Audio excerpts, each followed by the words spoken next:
Let me tell you something that surprises a lot of people. You don't need a degree, you don't need a specialized skill, you don't even need 2 years of experience. And yet, you can still get a US green card.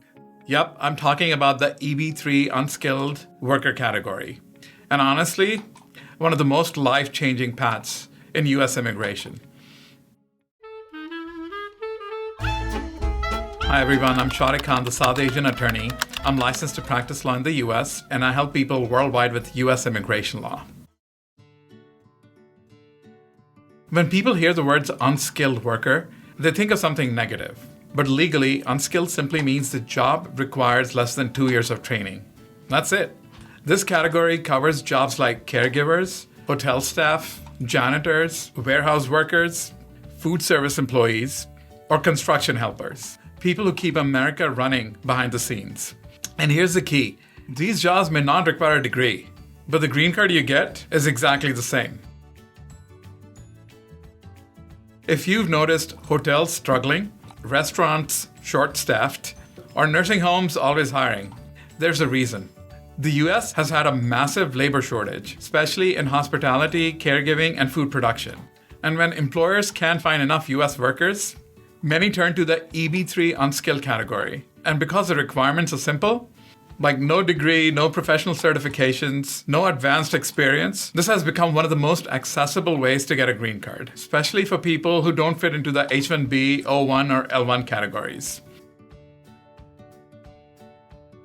All right, so let's break it down step by step. The perm is the first step in the process. What does it mean? No. Think of perm as the government's way of making sure that employers aren't skipping over American workers. They have to first advertise the job, prove the job is permanent, and interview any US applicants that applied. Before they can offer the job, they also have to show that they're paying you the market wage.